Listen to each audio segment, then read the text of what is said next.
Welcome to Franchise Marketing Radio, brought to you by SEO SAMBA. Comprehensive high-performing marketing solutions for mature and emerging franchise brands. To supercharge your franchise marketing, go to SEOSAMBA.com. That's SEOSAMBA.com.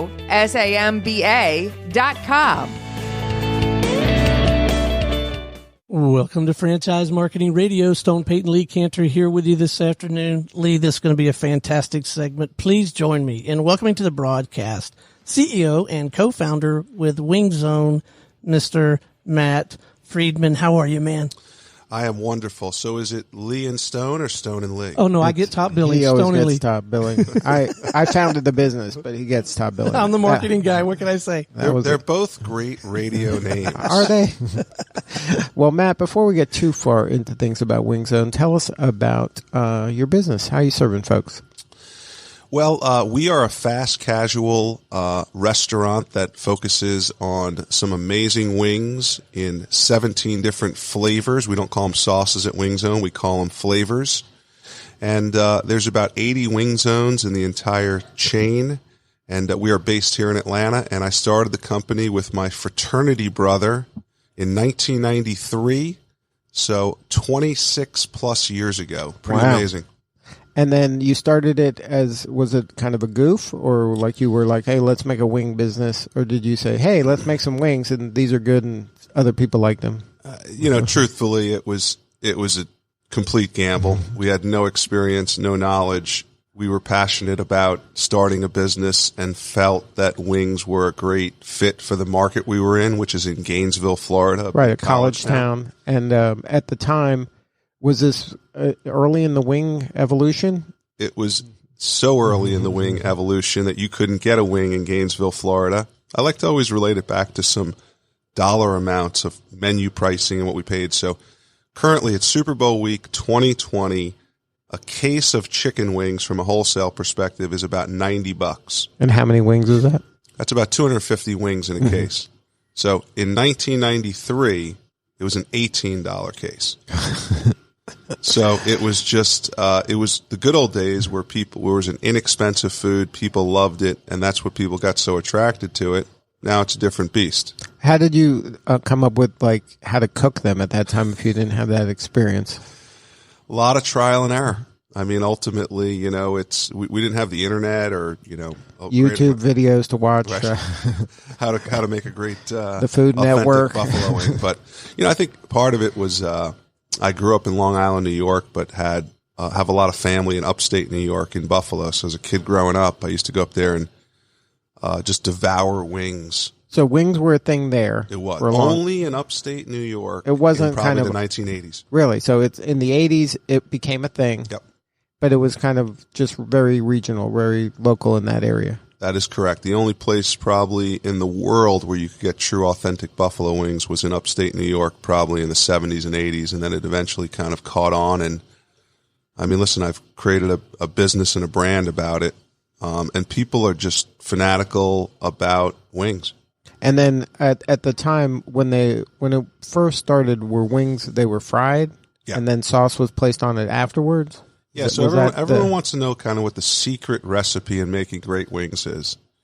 And I'm going to tell you the simple recipe, okay? Yeah. You take a great, good-sized wing. That's the beginning, though, because you go to some places and you don't get that. Yeah. So you're in a bad place right there. You are. But bigger is not always better. Just good-size, meaty wing. Fry that sucker up for about 10 minutes. No breading. So this is kind of the authentic buffalo wing. Right. And then post-cook, you're tossing or shaking in your favorite flavor or sauce. And that could be dry or wet flavoring. Correct. At Wing Zone, we have 17 flavors. In fact, we have a brand new flavor launching next week. But of our 17 lineup, we have 3 dry rubs. Mm-hmm. And they've really become popular. And then it's always fried, though. So in our model, it's always fried. Mm-hmm. Now, there are some concepts that will do maybe a baked or grilled or smoked, but, we've just stood true to kind of how wings were created. Wings really were created in 1965 was the first order of wings ever created. That was just wings. Like people have been cooking chicken forever. Correct. Yeah, they didn't know what to do with wings. They used to throw them away. Really? And it happened in the Anchor Bar in Buffalo, New York. And it's a great story if you get a chance to kind of just read up on it. And they had nothing left in the kitchen except these wings. So there was very little stuff on the shelf. People were hungry late night. They said, let me put these wings in a fryer, they said, the only thing we got to put on these things is hot sauce. And, the wings were so hot that they needed something to cool it down with when they were eating it. So then they said, well, we have blue cheese salad dressing. And that's where the whole thing of hot wings with blue cheese came from. And then that probably helped beer sales. That's of course. Are you kidding me? And then the rest is history. Yeah. So now, when you were with your partner in Gainesville, you were in school at the time, or you just graduated? No, I was in my final year of school. And you said, okay, college was great, but let's do our own thing. Let's not try to get a job. Let's make our own job. Well, somewhat. I mean, we ended up borrowing some money from our parents. My parents lent me $15,000. Adam, my business partner, his parents lent him $15,000. It was a tremendous amount of money back then. To do whatever you wanted? Like you had a blank page to say, okay, whatever business you want? No, it was more like we want to start this chicken wing restaurant. We found this old, beat-up, closed-down restaurant that we said we can rent pretty cheap. So that was the only thing on the list of businesses to start, was chicken wings? Restaurant focused. So it was going to be a restaurant. Yeah. And then we started to evaluate kind of the market demands. The cool thing about the Wing Zone model is it even to this day, it's stayed very simple. We're in major college and urban type markets. We do delivery. We're open late night. We focus on one core product. And so in Gainesville in 1993, there was a crazy demand for delivery and wings.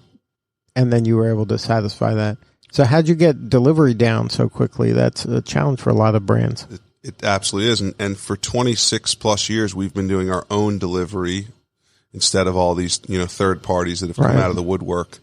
Probably our experience came from Adam, my business partner, worked for Domino's Pizza as a delivery driver in college. So he's like, I got this down. I'm like, well, I'm the wing guy. Let's come up with this great business model.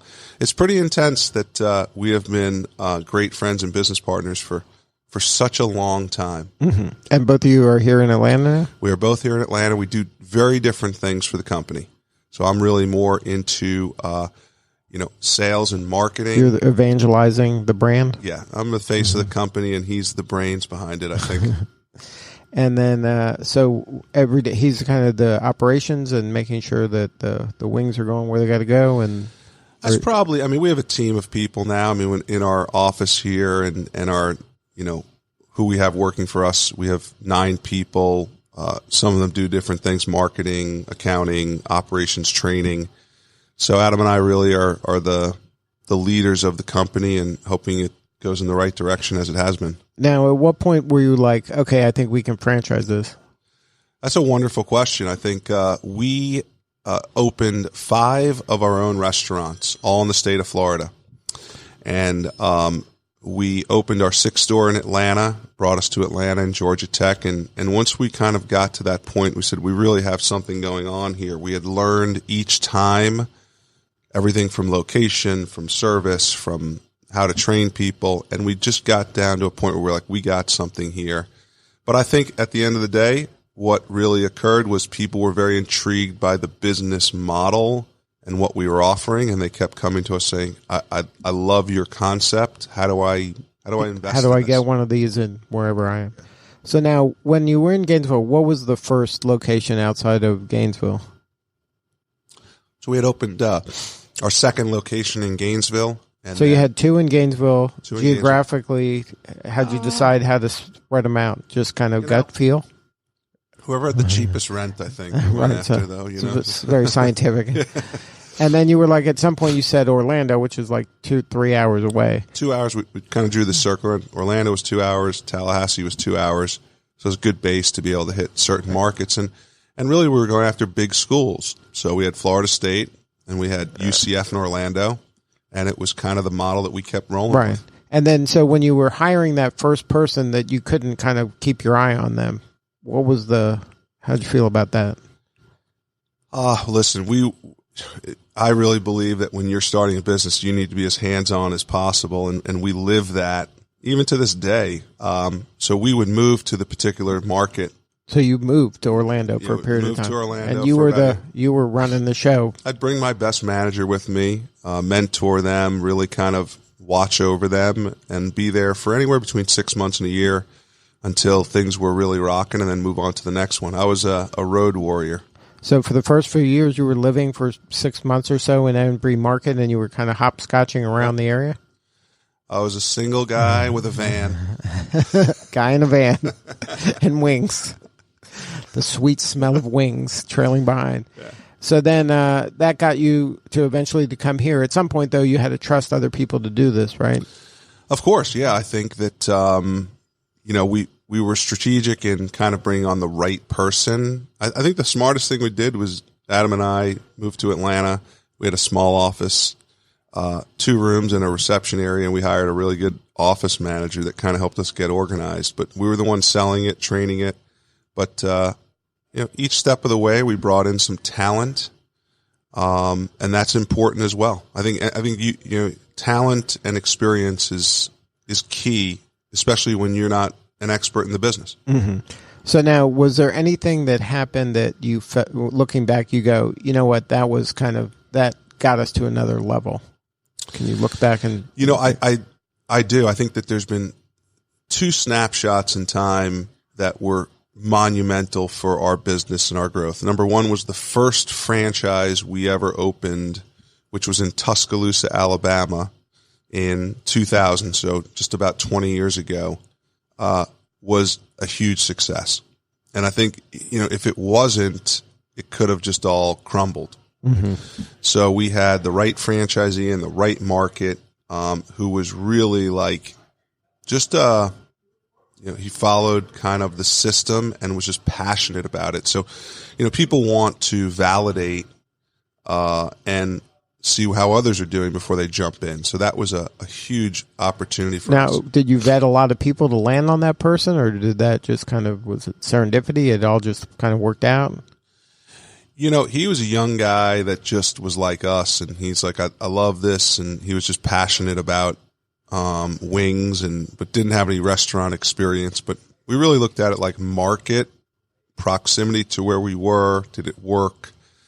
And worst case scenario, you can drive over there and fix anything that needed to be fixed. Yeah, I think it's important to to stay somewhat close to home. Mm-hmm.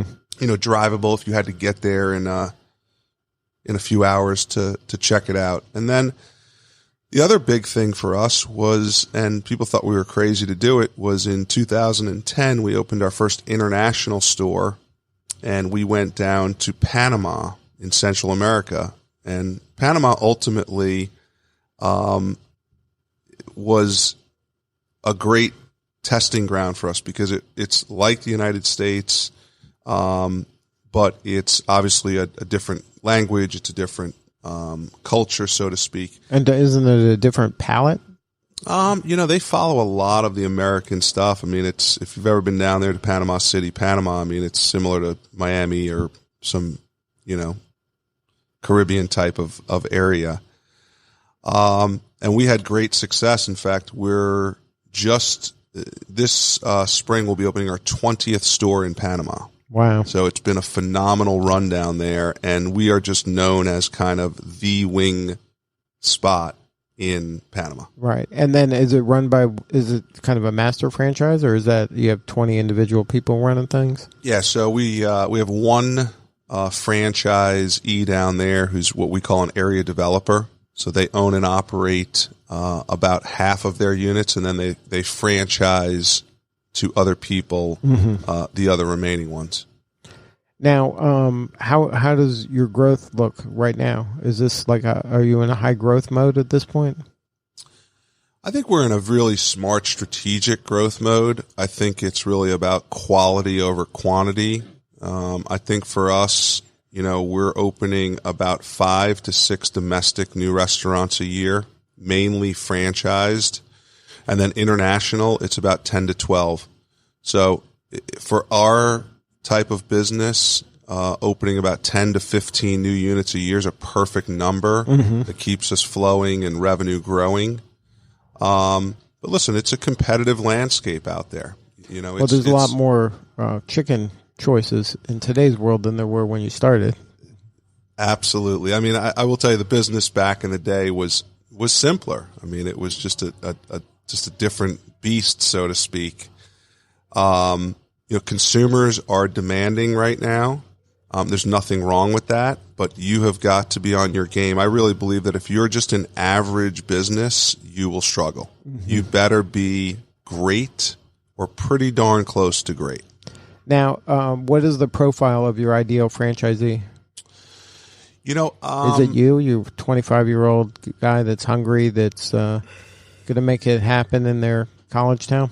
We love it. I mean, we follow. He still can get a franchise?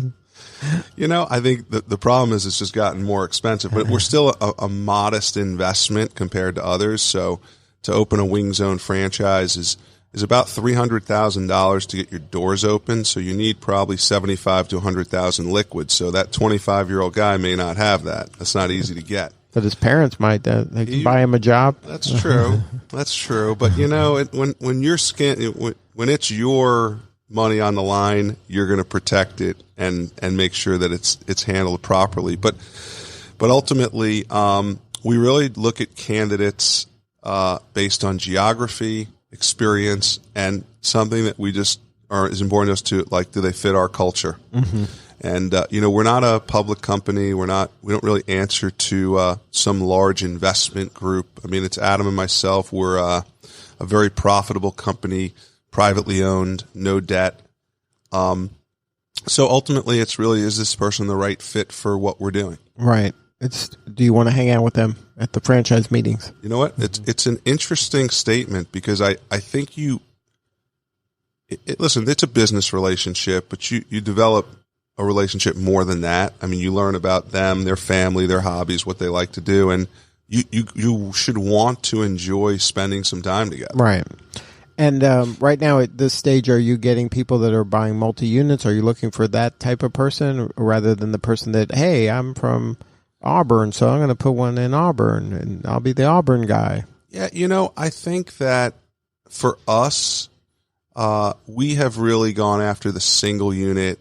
I'm going to kind of be the wing zone guy, like the hometown hero of Wings, right? And just kind of that local business person. I think if we look at what we've done internationally and some other things, that's where we've gotten bigger groups involved, where they buy a country, develop it, and they're more experienced in that side. But here in the U.S., you're finding that person that wants to be the guy in this college town. Yeah, and we like that. I mean, we really like that individual relationship, that local business person, and someone that we really can kind of work closely with. And you're still aiming at college towns, right? College towns are still a big focus of ours. How many college towns are there?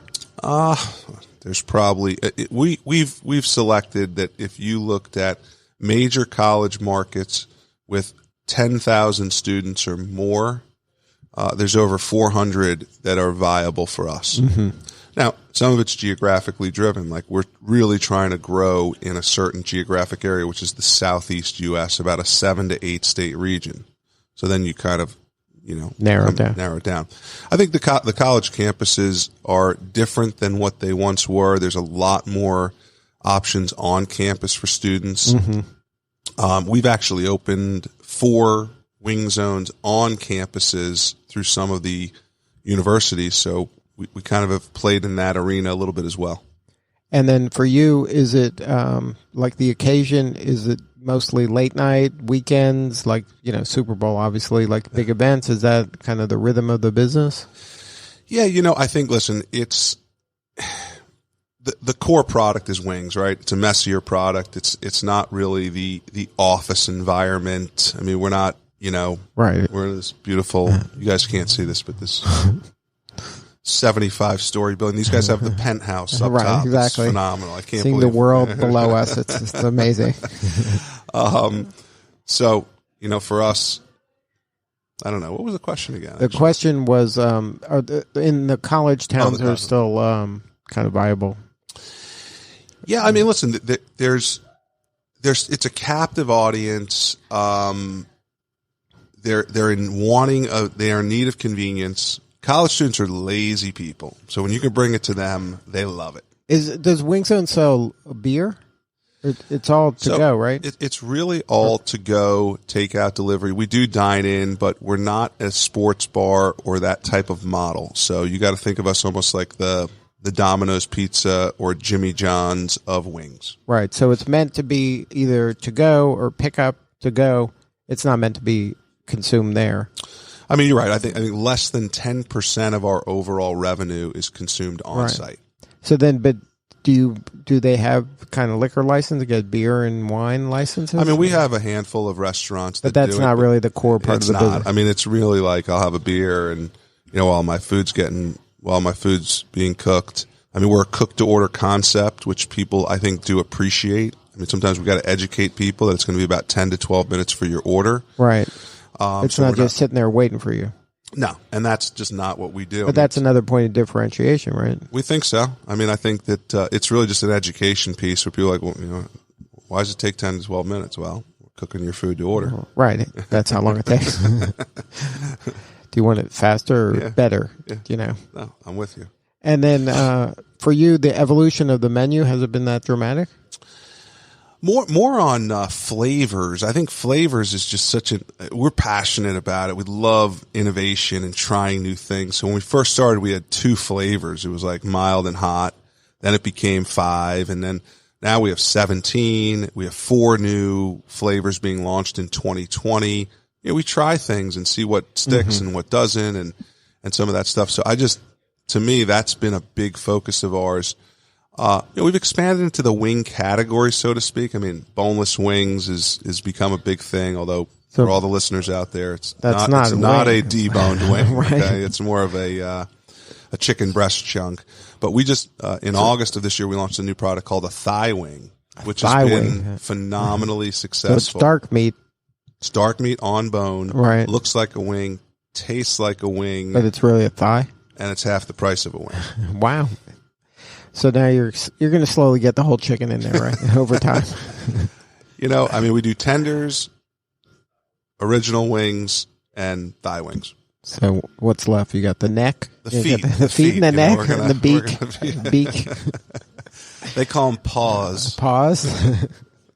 So now, for you, what's been the most rewarding part of this adventure? Oh man. I've never worked for someone in your life. In my life, you're unhirable.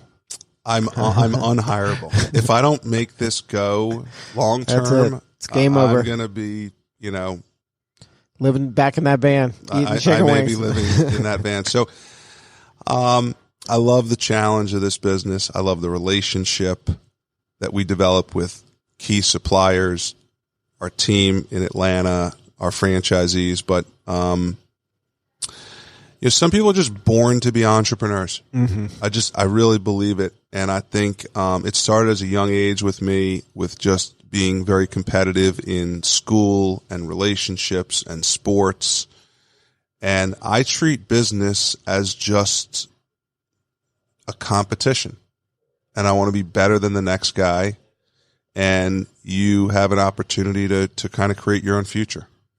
And then for that person that's thinking about getting into franchising maybe for the first time and is considering a wing zone, what's your pitch to that person? I'd say to them, we're truly your business partner. We're not going to do it for you, but we'll do it with you. The fact that the 2 founders are still involved in the business 26 plus years later has something to say about it. And it's going to be a lot of hard work. Like, you're going to bust your butt. Right. It's not, I think that's a misconception. They think, oh, I'm going to get a franchise. So then I just show up and then they put that sign up and then, build it and they will come. And yeah. I mean, it's franchising is a phenomenal business model. I mean, it really is. It's a proven track record, but it is not a guarantee. It gives you a better probability of success. And I think that is why it is for most people. Mm-hmm. Now, if you're a true entrepreneur, like you want to create your own things and you want to make your own decisions, then maybe franchising is not for you. Right. And that's part of the vetting process. It's got to work for both of you. It is. I mean, we're not innovative in this, that we put on a discovery day or franchise day where we invite people in to learn about it. But, we look at it like they're coming to look at us. We're looking at them. It may be a great fit. It may not be. I tell everyone that comes to see us in Atlanta that I just want your time here to be very valuable and for you to leave here saying that was a great experience, even if we don't do anything together. Because I think those relationships are important. Listen, we've said many times to people, this isn't the right fit for you. And I think some of it is we'll ask people like, are you a people person? Do you like to go to mixers and set up a trade show booth to promote your business? Are you a late night person? And they're like, well, I like to read books and, go to bed at 8 o'clock and I don't really like people. Well, then you shouldn't be in the hospitality business. Right. You can cross that out. And that's part of it for the budding entrepreneur, the budding franchisee. They don't know what they don't know. They see a lot of people having success. It looks kind of easy maybe from the outside, but they don't realize what it requires in order to kind of pull it off and to be successful. Without question. I mean, listen, business ownership is not for everyone. And I think the one thing that was said to me a long time ago that I just have lived by is, as a business owner, you are the last to be paid. And sometimes that could be an enormous amount of money, and sometimes it could be nothing. But, you're in the chain of command, you're going to pay your people, your suppliers, your taxes, your landlord. And I think sometimes people look at it like, well, I'm the owner, so I need to be paid first. You need to put yourself last. Right. And it takes kind of that service mindedness in order to be successful in your business. I mean, that's what, you got to have thick skin. I'm going to tell you, I mean, it's amazing with social media and most restaurant owners, they're not big fans of Yelp and I think Google's a little more realistic with their review sites, but in general, people have bad days, right? Right. And, it's like if you have a bad day or people didn't show up or, what's hitting the fan, it's like, man, not only did I have a bad day, but I'm going to get blasted because I had a bad day. Right. And it's public. Well, I'll never forget. This is my favorite restaurant review. They gave it 1 star because it was so crowded they couldn't get in. I would love that. I think it's funny to respond to people. Like we respond to all of our reviews. And we try to make it a little comical, like, we have a table for you ready, and, come on in at, 10:30 in the morning or something. But we'll be ready. But it's a double-edged sword because people do look at those things. They do.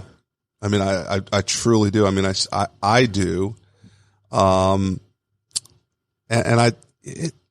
It'll be interesting to see how that plays out over time. Well, I think that people are becoming more educated and they're taking it kind of with a grain of salt. Yeah. You look at the 1 star, you look at the 5 star, you go, well, I don't know if I believe that or not. Yeah, I understand. Because sometimes it's your competitor just sitting there like, okay, guys, this is what we're going to do today. Give all of our competitors 1 star. I mean, people are gaming the system constantly. There's no doubt. And that's why I think there's a little bit of a shift on the online review kind of portals, call it. Yelp is kind of its own independent, review site that they want you to advertise with them and play some of the games. I think that Google's more just like, let's just give the people the facts. Mm-hmm. And then you got your social media sites like your own Facebook. Of course, people that are on your Facebook sites that are fans of yours and follow you, they're going to say good things about you. So it's kind of a skewed deal. But is that part of the evolution of when you started the company, there wasn't social media? Now is that part of the offering? You have to kind of help the local person? You have to. I mean, it's about engagement. Now, we do a lot as a brand, even at the local level, where we're posting and putting up content probably every other day, both on WingZone sites and on local franchise pages, but we encourage our franchisees to localize it. So if we're like next week, we're rolling out a new flavor called Nashville Hot Barbecue. So it's a kind of a spin of a Nashville Hot with a little bit of Southern barbecue, and it's phenomenal. So we're going to be promoting the heck out of that. We've done kind of a countdown on, different social media sites, but then franchisees need to embrace it. Like, come on in today and get, 10 thigh wings with our new flavor for, $7.50. So then you give them kind of the ammunition, but they have to do the kind of the socialization in their local market? I mean, we really encourage it. I'm not going to say everyone does it, but we really support it. If they're really enhancing what's being put out there from our side. But everybody in the network wins when everybody's doing it. Yeah, and I think it's important to. I really believe that your engagement on social media is all about local content. Mm-hmm. So we may say that we have a new flavor coming out, and it's cool, but what is that? How's that affected locally? Right. How's that affect the person in Tuscaloosa? Yeah, like make it more local. We're doing this event, or we're having a special at our store today. So I think that it's social and engagement is still very important. Now we have a somewhat of a younger customer base, so you got to make sure you're on the right platforms for them, right? Well, if somebody wanted to learn more and start a WingZone in their college town or anywhere else in the country or the world now at this point, what's the best way to find you guys? So, obviously the internet is amazing. I mean, you obviously go on to wingzonefranchise.com. You can go to wingzone.com to really check out our consumer site. There's a tremendous amount of articles on there. We're going to be posting this great interview on there, so people can kind of do their research. I think it's important, like study it, understand it, visit a restaurant, look at competitors, do your homework. Right. But I think that, really it starts there, and then, getting on the phone and talking to us and meeting with us is important. And we're real people. And I mean, like you said, it's unusual to have the people who started it still be around 26 years later. I mean, that's a great achievement. Congratulations. Thank you. We're very proud of it. And I think that we're still very passionate about the business. Every day we get up, there's a new challenge, new opportunity. Got a new restaurant opening next week in Charlottesville, Virginia. Later in February, we have a new restaurant opening in New Orleans. So all that stuff is just, I love that. I live for that stuff. And then if you're going to put your Super Bowl order in, order early, right? Because there's only so many wings. There's only so many wings. We will accommodate you, but we do kind of these 15-minute kind of blocks where if you call ahead, we'll say, come between 6:15 and 6:30, and you'll be in and out in probably 10 to 15 minutes. So we kind of have a whole system associated with it. Wings are still the number one Super Bowl food. It's the ultimate TV viewing party food. We start preparing for Super Bowl even really in the fall, but it really ramps up right after the new year. Wow. And then you can go to wingzone.com to put your local order in. You can order online. You can order on our app. Man, we're running some great Super Bowl specials even. I think we have 5. You can get that new flavor for the Super Bowl? No, it launches post-Super Bowl. Man, that's a tease. Well, I got to wait for... I understand. We still have 17 other choices. So it's Valentine's Day. I got to wait till Valentine's Day to get it. I think you'll find something you like. Or you seem like a tame guy anyway. I don't know. Nashville Hot's pretty good. Well, thank you, Matt, for sharing your story today. And one day maybe you'll let Adam out and he can talk on the radio. No, he's locked in his cube. He's in the basement creating Excel spreadsheets. Good stuff. Well, thank you again for being part of the show. Great job. Thanks. All right. This is Lee Cantor for Stone Payton. We'll see you all next time on Franchise Marketing Radio.